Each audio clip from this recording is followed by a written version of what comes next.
எல்லா இடத்துலையும் 7 இடங்கள் டெபாசிட் இருந்துச்சு. அஇஅதிமுக சொல்றேன். ஒரு முகமா கொடுத்தது ஆங்காங்க இருக்கக்கூடிய தேமுதிக செல்வாக்கு தான். ஆனா இதை நம்ம மென்ஷன் பண்றோம். இது ஒருபோது எடப்பாடி பழனிசாமி அவர்கள் மென்ஷன் பண்ணவே இல்லை. பிரேமலதா விஜயகாந்த் வந்து என்ன அப்படின்னா அவங்க பொறுப்பு எடுத்துட்டதுக்கு அப்புறம் அந்த கட்சியை ரொம்ப ஆக்டிவேட் பண்றாங்க. நீங்க நல்லா கவனிச்சீங்கன்னா தெரியும். 1000 கைகளால் மறைத்தாலும் ஆதவனை மறைக்க முடியாது அப்படின்ற மாதிரி இன்னைக்கு ஒரு செய்தி ஒன்று பார்த்தேன். அதுல முன்னாள் நாம் தமிழர் கட்சியினுடைய ஒருங்கிணைப்பாளருடைய துணை ஒருங்கிணைப்பாளர் இருந்த ஐயனார் இன்னைக்கு அரசியல் விமர்சகர் நேர்பட அப்படின்ற செய்தியில சொல்றாரு, வட மாவட்டங்களில் அதிகப்படியான வாக்குகளை வைத்திருக்கிறது, அந்த வாக்குகள் வெற்றியை தீர்மானிக்கக்கூடிய சக்தியாக தேமுதிக இருக்கிறது அப்படின்னு. அதே போல மல்லை சத்யா அவர்கள் வந்து ஒரு வெளிப்படையான கருத்தை சொல்லியிருக்காரு.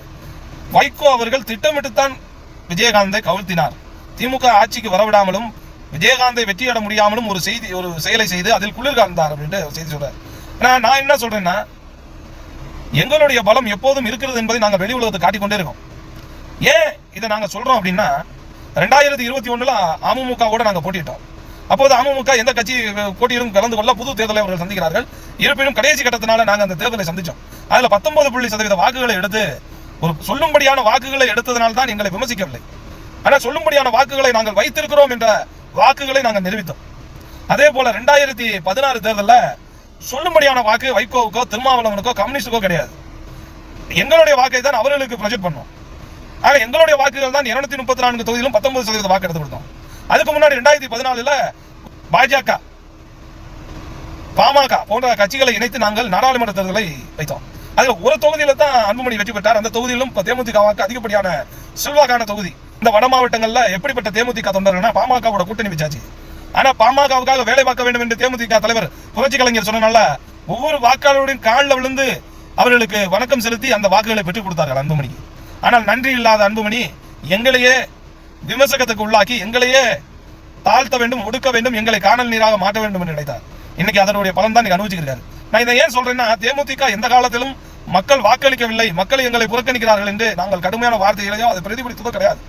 ஏனென்றால் புரட்சி கலைஞர் வரும்போதே சொன்னார், நாம் மக்களுக்கு நல்லது செய்ய வந்திருக்கிறோம், மக்கள் சேவை செய்ய வந்திருக்கிறோம், நம்மால் பிறர் வாழ்ந்தார்கள் என்றுதான் இருக்க வேண்டும் தவிர அவர்களை வாக்களிக்கிறார்கள் இல்லை வாக்களிக்கவில்லை, நம்முடைய கடமையை நாம் செய்ய வேண்டும் என்று எப்போதும் நாங்கள் செய்து கொண்டிருக்கிறோம்.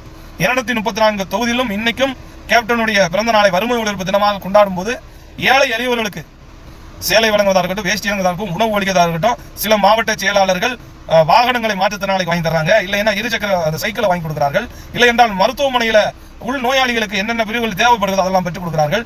ஒரு ஒரு பெற்றோர் தாய் தந்தை இல்லாதவர்களுக்கு முகாமுக்கு சென்று உணவளிக்கிறார்கள், முதியோருக்கு உணவளிக்கிறார்கள், சிறைச்சாலை காப்பகம், அதாவது தாயும் தந்தையும் செயலில் இருப்பாங்க, அந்த பிள்ளைகள் காப்பகத்தில் இருக்கும், அவங்களுக்கு இலவசம் அந்த உணவை அளித்து அதில் மகிழ்ச்சி பெறுகிறார்கள்.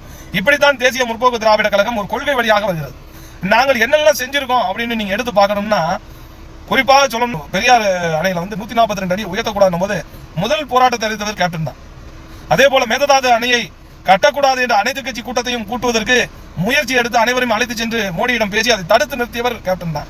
இன்னைக்கு திருநெல்வேலியில சிறுவாணி ஆறு தண்ணி ஓடுதுன்னா, இன்னைக்கு விவி மினரல்ஸ் சட்டவிரோதமாக பெப்சி நிறுவனம் தண்ணி எடுக்குது, அந்த தண்ணி அதை தடுத்து நிறுத்தி இன்னைக்கு தண்ணி ஓடுறதுக்கு காரணம் புரட்சி கலைஞர் அவர்கள் தான். இப்படி சொல்லிக்கொண்டே போகலாம். எண்ணற்ற செயல்களை, ஆக்கப்பூர்வமான செயல்களை தானே முன்னின்று எடுத்தவர். மது ஒழிப்புல 2013 2014 வரைக்கும் தீவிர போராட்டம், இப்படி எண்ணற்ற செயல்களை செய்து புரட்சி கலைஞர் அவர்கள் மக்களிடம் நன்மதிப்பை பெற்ற இந்த நன்மதிப்பை தொடர்ந்து விமர்சகர்கள் என்ற பேரில எங்களை தரம் தாழ்ந்து விமர்சிச்சு பெட்டி வாங்கிட்டாங்க, பணம் வாங்கிட்டாங்க, கொள்கை இல்லாத கூட்டணி என்றெல்லாம் எங்களை விமர்சித்தவர்கள் இன்றைக்கு ஒன்றுக்கு ஒன்றாக ஒவ்வொருவராக நல்ல எண்ணங்களையும் நல்ல கருத்துக்களையும் பகிர்கிறார்கள் என்றால், தேமுதிக எப்போதும் யாரையும் விரோதியாக நினைத்ததில்லை. எங்களை விரோதியாக நினைத்தவர்கள் யாரும் வாழ்ந்ததாகவும் சரித்திரமில்லை. நாங்கள் எப்போதும் மக்கள் சேவை, மக்களின் நலம், மக்களின் உரிமையை பெற்றுக் கொடுக்க போராடுகின்ற ஒரு இயக்கம். இதற்கு அதிகாரம் தேவையில்லை, பணம் தேவையில்லை, செல்வாக்கு தேவையில்லை.